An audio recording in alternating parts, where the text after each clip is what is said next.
Back with Martin Biron for more on the Leafs. The beginning of the Berube era, Marty, has been relatively stress-free, and that is changing a bit recently. The biggest incident being Marner asked and refusing to waive his no-trade clause. How do Marner and the Leafs forget the deadline drama? Well, as a player, look, that is your right. You negotiated your contract that you have a no movement, no trade clause.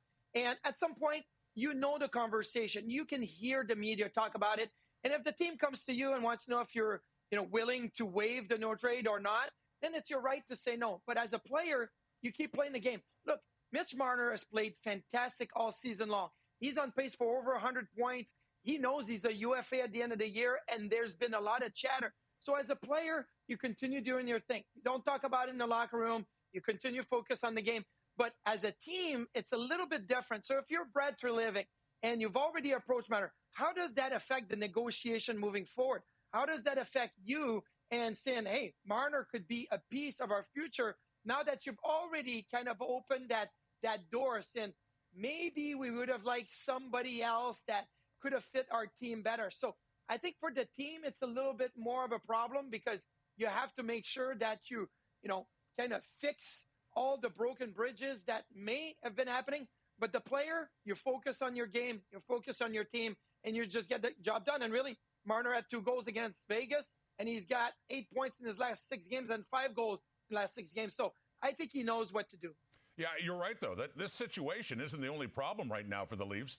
They had a team meeting to, as well as Berube said, get these things straightened out. What goes on in these team meetings, and do they really help?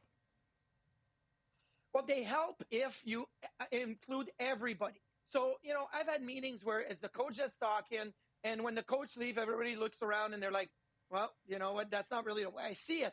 But if you involve the players and you talk about it, you say, hey, you know what, here's our goal. We know where we are in the Atlantic Division. We know where we are in the Eastern Conference. Look at what Tampa Bay did. Look at what Florida did.